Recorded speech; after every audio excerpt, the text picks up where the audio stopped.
Price Lord. இன்னைக்கு ஒரு அருமையான வார்த்தை ஆண்டவர் நம்ம கொடுத்திருக்கிறார். எரேமியா தீர்க்கதரிசியின் புத்தகம் 18வது அதிகாரம் 6வது வசனத்தின் கடைசி பகுதி.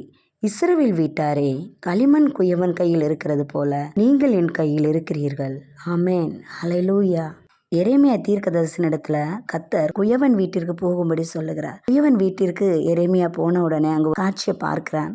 குயவன் வனைத்து கொண்டிருந்த மண்பாண்டம் கையில கெட்டு போயிட்டு, கெட்டு போனதை அவர் தூக்கி எறியாம மறுபடியும் அதை நல்ல ஒரு மண்பாண்டமாக வணைகிறாரு. அதே போலதான் நீங்க என் கையில் இருக்கிறீர்கள் சொல்லி இஸ்ரவேல் ஜனத்தை குறித்து ஆண்டவர் எரேமியாவின் இடத்துல சொல்றாரு. வார்த்தையை கேட்கிற பிரிய மாணவர்களே, உருவாகி கொண்டு வரும்போதே நிலை குலைந்த ஒரு சூழ்நிலை, இடிக்கப்பட்ட நிலை, கலங்கி போன நிலைன்னு சொல்லி சில காரியங்கள்ல நீங்க துவண்டு போயிருக்கீங்கன்னா உங்களோட ஆண்டவர் பேசுகிறார். இவன் கையில் இருந்த அந்த கெட்டுப்போன மண்பாண்டத்தை எரிந்து விடலையோ அதே போல மறுபடியும் வணைவது போலாம் கர்த்தர் நம்மை மறுபடியும் சரி செய்ய விரும்புகிறார். வார்த்தையின்படி கர்த்தர் உங்களை மறுபடியுமாய் உருவாக்கி உங்களை ஆசீர்வதிப்பார். God bless you.